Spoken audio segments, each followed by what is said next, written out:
Okay, I have to ask you the truth. What is the weirdest question someone has asked you in astrology? So there was a guy. उसने कहा था कि मैंने ना 2 timing की है, यानी कि एक टाइम पे 2 गर्लफ्रेंड है, तो क्या पंडित जी मुझे पाप तो नहीं चढ़ेगा? Pop. Oh my Now god. it's my turn. Okay. Okay, fine.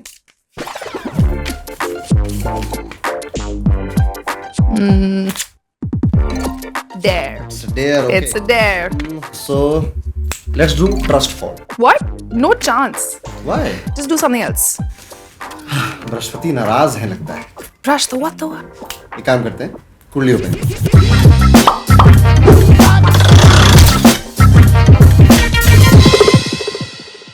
Okay, Arun bhai, I have a question. At least ever since I've been an adult, मैंने बहुत सारे different अवतार assume करे हैं.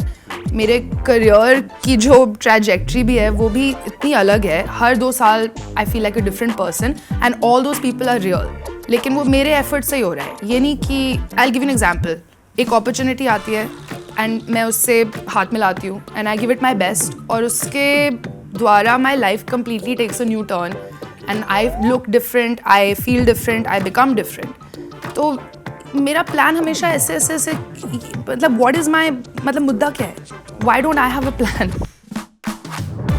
ऐसा भी तो हो सकता है कि यूनिवर्स का यही प्लान हो कि आयशा को डिफरेंट रोल में डालना है और डिफरेंट चीज़ों के लिए प्रिपेयर करना है, क्योंकि आगे चलकर कुछ एक ऐसी चीज़ आने वाली है जिसके लिए आयशा को इन सारी चीज़ों की छोटी नॉलेज होनी जरूरी है. तो एक काम करते हैं, आपकी कुंडली ओपन करते हैं.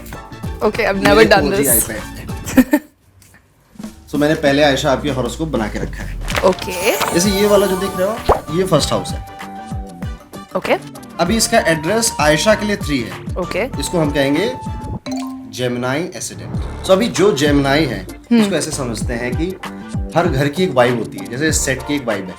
करेक्ट. ठीक है. या उस वाइब में जैसे हम जाते हैं ना, किसी लोकेशन में हमें अच्छा फील होता है, किसी में हमें बुरा फील होता है, किसी में सैड हो जाते हैं, वाइब मैच नहीं हो रहा है. करेक्ट. सो इस हाउस की जो वाइब है वही वाइब आयशा की भी है. ओके चलो नंबर समझ लेते हैं. तो आप ये याद रखना कि फर्स्ट हाउस में 3 नंबर है. Okay. Gemini Okay. पर्सनालिटी का हाउस है. हाउस की वाइब है जेमिनाई की, ओके और हाउस में बैठा मार्स है. अभी जेमिनाई क्या होता है? Gemini is a air element sign, यानी कि हवा जैसे उड़ने वाला व्यक्ति होगा. जैसे हम कम्युनिकेशन करते हैं, माइक से बोलते हैं तो थ्रू द एयर वो सिग्नल्स जाते हैं. राइट. सो इसकी पर्सनालिटी यही होगी कि ये बहुत एक्सट्रोवर्ट, एक राइट वर्ड रहेगा, एक्सट्रोवर्ट पर्सनालिटी होगी, कम्युनिकेशन स्ट्रांग होगा.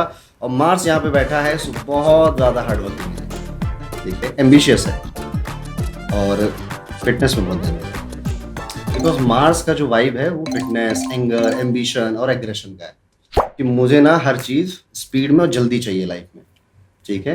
1 मिलियन व्यूज एक ही दिन में चाहिए. अच्छा, अभी आपने बहुत जगह फुदकते हो ना, ये काम फिर वो काम फिर ये काम, ऑलवेज. गलतियां भी की होंगी. हंड्रेड्स. ओके. पेंसिलिन का नाम सुना है? किसका? पेंसिलिन.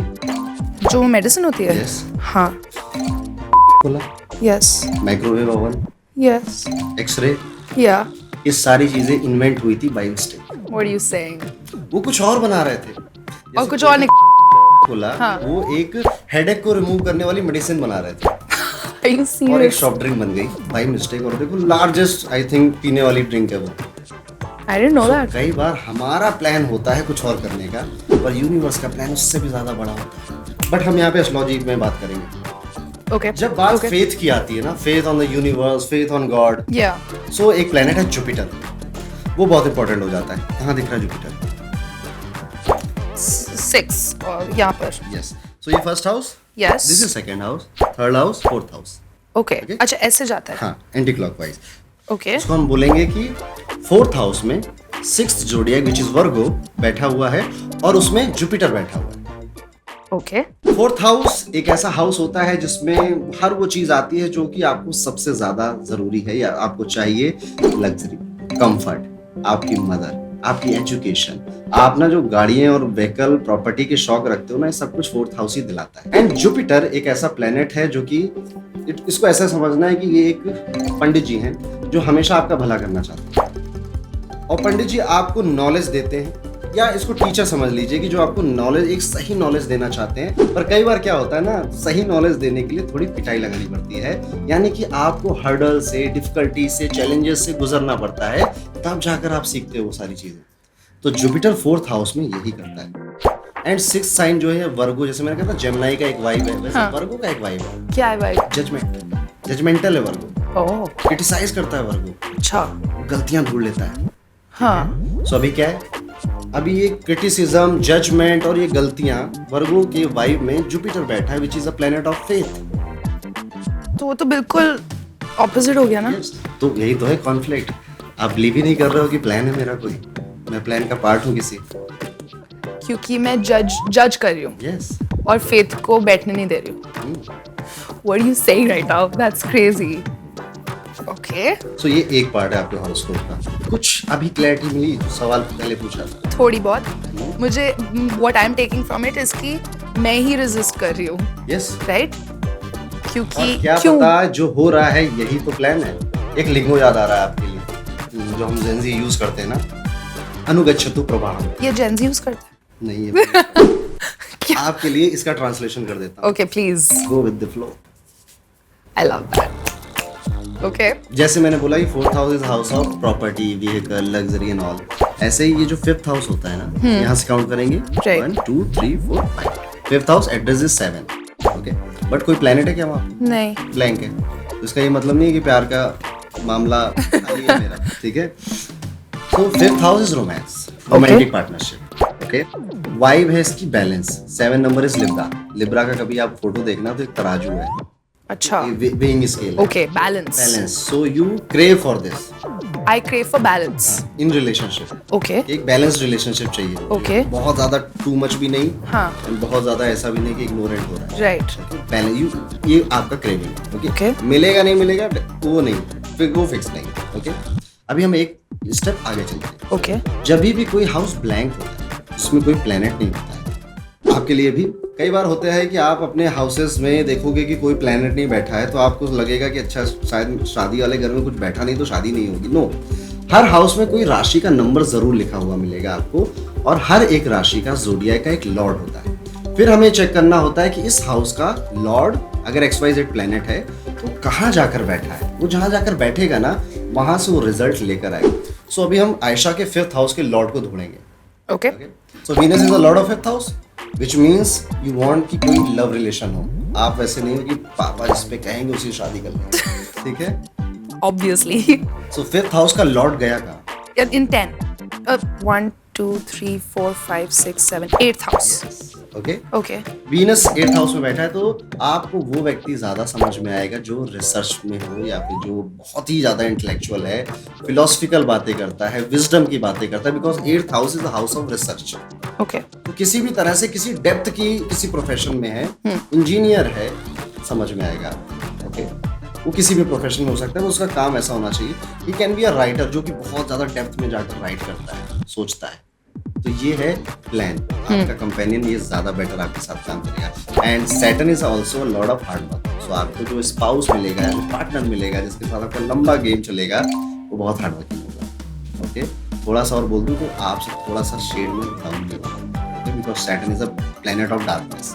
ओके, तो ये मेरी थोड़ी सी प्रेडिक्शंस है। Interesting. एक काम करते हैं ना, पूरी कुंडली का एक शॉर्ट एनालिसिस करते हैं। ओके, वीकनेस, अपॉर्चुनिटी, थ्रेट्स, ये सब समझते हैं। Yeah. Let's do it. सो आयशा, इतने सारे हाउसेस हैं, इतने सारे प्लेनेट हैं, एक एक करके समझते हैं। सबसे पहले आयशा की स्ट्रेंथ क्या है? आयशा की स्ट्रेंथ ये है कि आयशा टास्क मास्टर है। आयशा को टास्क दे दो, एनी हाउ वो करके ही दम लेगी। ओके, ऐसा होता है। ये कहाँ से आता है? ये एटीट्यूड मार्स से आता है। आपने एक टर्म सुना होगा, आई होप, मांगलिक। I've heard of it. मंगली। उसका मतलब क्या होता है? हाँ, उसका यही मतलब होता है कि एक तो वो जो मैंने बताया कि एम्बिशियस होते हैं, एग्रेसिव होते हैं, हाँ। एंग्री हो जाते हैं। Right. एक और है कि फिटनेस पे ध्यान देते हैं और टास्क मास्टर होते हैं। Okay. मैं अक्सर एक एग्जांपल देता हूँ, जब मांगलिक एक्सप्लेन करता हूँ, इनको BMW 25 की उम्र में चाहिए, 55 का वेट नहीं करना, ठीक है। और चाहिए तो मुझे भी, ठीक है, बहुतों को चाहिए, बट उसके लिए हार्ड वर्क करने को रेडी रहते हैं। सो बधाई हो, आप मांगलिक हैं। कई लोग मांगलिक को ऐसा बोल देते हैं कि शादी में दिक्कत आएगा, ये होगा वो होगा। तो हमें समझना चाहिए कि मंगल का काम सिर्फ आपकी शादी रुकवाना नहीं है, मंगल के बहुत काम होते हैं। बीइंग अ मांगलिक एक पॉजिटिव चीज होती है।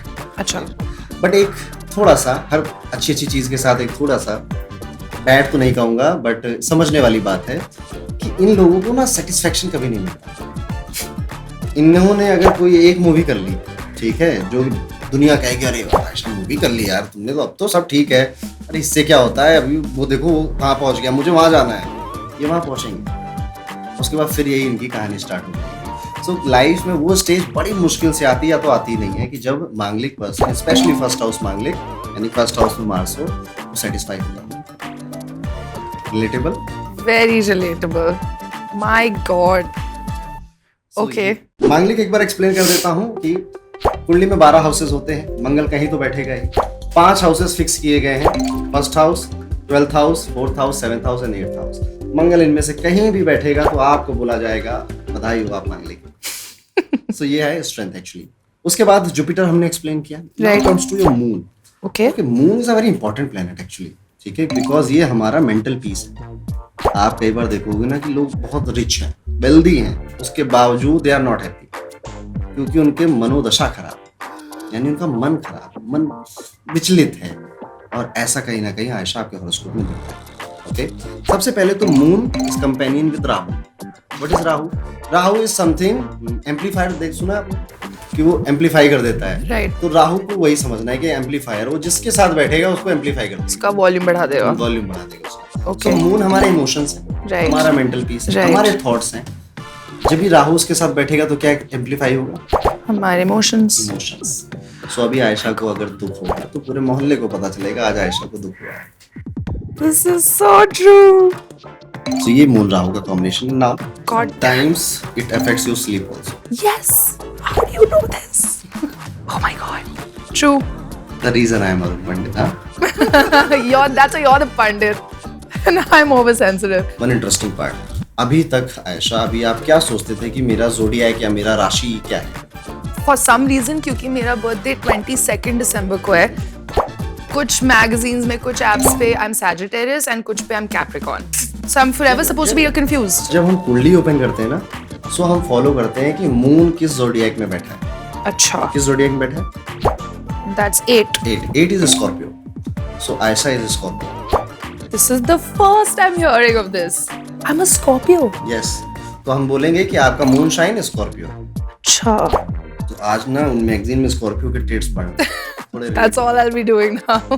Okay. अदर क्वेश्चन, पर ये जो डिफरेंट प्लैनेट्स के डिफरेंट घर पे उनकी वाइब क्या है, ये हमें कैसे पता चला? सो ये नॉलेज हमें हमारे एंसेस्टर्स देके गए थे, कई सारी बुक्स लिख कर गए थे। उनमें से एक बड़ी फेमस बुक है, उसे हम BPHS बोलते हैं। BPHS. Short form BPHS, long form बृहद पराशरी होरा शास्त्र, ठीक है। BPHS. Okay. तो ये हमारे एंसेस्टर्स ने सारी स्टडी करी कि वो जब मून इधर आएगा तो ऐसा होगा ये इंसान, वो सब लिख कर गए, ठीक है। हम इतनी कोडिंग में लिख कर गए हैं कि आज भी कई लोग उसे रिसर्च कर रहे हैं और नई नई चीजें निकल रही हैं। That is why astrology is a never ending subject. अभी हम स्वॉट एनालिसिस कर रहे थे। Right. आई थिंक हमने मार्स जुपिटर कवर किया, मून एंड राहु कवर किया, Right. सैटर्न वीनस का मैंने थोड़ा सा दुखड़ा बताया, प्यार मोहब्बत। Sun. सन, ओके। सो सन जहां बैठेगा वहां पे आपकी आत्मा की तृप्ति जुड़ जाएगी, because without sun there is no life in on earth. Right. तो सन को ज्योतिष में बोला गया आत्मकारक, आत्मकारक. Means happiness of soul. Okay. तो अभी बैठा है house 7th house is a house of business also, business partnership also and marriage. Okay, ये मैरिज गुगली क्यों? इसको ऐसे समझो कि ये हाउस पार्टनरशिप का है। Okay. तो So चाहे वो लाइफ पार्टनरशिप हो या बिजनेस पार्टनरशिप हो, बिजनेस में भी जब आप जाओगे, you own any business? yes. Okay, so आपका वहां पे जो बिहेवियर होगा वो एक किंग की तरह ही होगा, एक किंगली बिहेवियर होगा, या एक क्वीन कह सकते हैं, एक क्वीन का बिहेवियर होगा वहां पे। ओके, कि तुम्हें ये काम करना चाहिए था, तुमने नहीं किया। Don't lie to me, you can shout on sometimes on your colleagues और स्टाफ कि गलत किया है तो गलत किया है, हाँ. पनिश कर देता है ना अगर गलती हुई है। और यही नेचर कहीं ना कहीं मैरिज में भी होगा। that is amazing to know. Astrology में एक बड़ी इंटरेस्टिंग बात कही जाती है कि जिसका केतु 12th हाउस में है, ये उसकी लास्ट लाइफ। मतलब इसके बाद सीधा मोक्ष, राइट? निर्वाणा. बस क्या है कि इसको प्रूव करने के लिए अभी तक ऊपर से कोई आया नहीं है।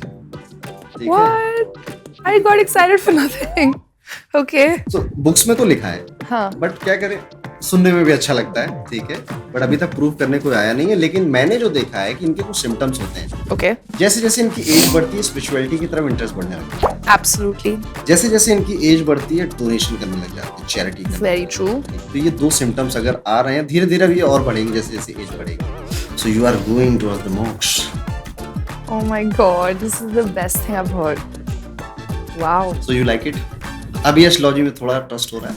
Now I want to chew your brain for another 4 hours. But this is so interesting. But I still have one. एक तो बात मुझे खटक रही है. ये जो मेरा मून है, that's going to make it very difficult for me to be equanimous. मेरे बहुत sensitive, मेरी जो emotional health होगी हमेशा extreme होगी. This moon thing is pissing me off. सो इसको ऐसे लेते हैं कि कुछ बैड पता चल गया हमें। हाँ, and you're saying कि this happened at the time of my birth. तो मतलब मैं अभी कुछ कर ही नहीं सकती उसका. This was already pre-decided, right? हम इसको चेंज नहीं कर सकते, हम इसको मैनेज कर सकते हैं। इसलिए एक बड़ा अच्छी लाइन में कहता हूँ कि ज्योतिष जीवन बदलता नहीं है, ज्योतिष जीवन संवारता है। Okay. सो अभी जैसे मून का पता चल गया ना, तो डिप्रेस नहीं हो जाना, हाय दिया मेरा चंद्रमा। ऐसा पर वो तो मेरे नेचर में है. अभी हम क्या कर सकते हैं? To make Aisha more stable, we can do meditation, mindfulness को हम प्रैक्टिस कर सकते हैं. There is very good yoga, हम उसे निद्रा योग बोलते हैं, ओके? हम वो प्रैक्टिस कर सकते हैं, इससे हमारा मन स्टेबल रहता है. सो आप ये प्रैक्टिस जरूर करना, कभी ट्राई करना, ओके? टूल भी आजकल बहुत ज्यादा है ये सब. But there are some external factors जो आपकी हेल्प कर सकते हैं. जैसे राहु एम्पलीफाई करता है ना, तो ऐसे कई सारे गॉड ने हमें चीजें भी दी हैं जो कि नेचुरल हैं और वो हमें हेल्प करती है हमारे किसी भी ऑब्स्टेकल से ओवरकम करने के लिए. कुछ क्रिस्टल्स ऐसे हैं, जेम स्टोन्स ऐसे हैं, इवन रुद्राक्ष है जो कि हमारी हेल्प करता है. और मैं जब कुंडली देखा तो पहले से प्रिपेयर कर लिया था आपके लिए. जब आयशा आएगी तो उसे मैं जेम्स मंत्रा का एक What is this? हैम्पर दूंगा जिसमें हर वो चीज है जो कि आपके मून को ठीक कर रही है, हेल्प कर रही है actually. It is not like कि मैं ये यूज करके एकदम टोटली फाइन. नो, अभी भी आपको मेडिटेशन करना है, स्पिरिचुअलिटी की तरफ आगे जाना है, अपने आप को और बेहतर समझना है. ये बस आपके कंपेनियन कैटलिस्ट हैं जो कि आपकी हेल्प करेंगे इस पूरी journey. Oh my God, I need this so much. So, अभी एस्ट्रोलॉजी को लेकर पर्सपेक्टिव चेंज हुआ? Absolutely. I mean, basically, what have you done? You've helped me see me. अब मैं थोड़ा बहुत समझ रही हूँ कि मैं ऐसे क्यों हूँ. Thank you so much Ayesha यहाँ पे आने के लिए. और इसी के साथ ये एपिसोड हमारा खत्म होता है. मैं हूँ एस्ट्रोनॉमर पंडित. फिर मिलूंगा एक नए एपिसोड में आपसे, जहाँ पर हम किसी और हस्ती के बारे में डिस्कस कर रहे होंगे और ये जानने की कोशिश कर रहे होंगे कि वो ऐसे क्यों है.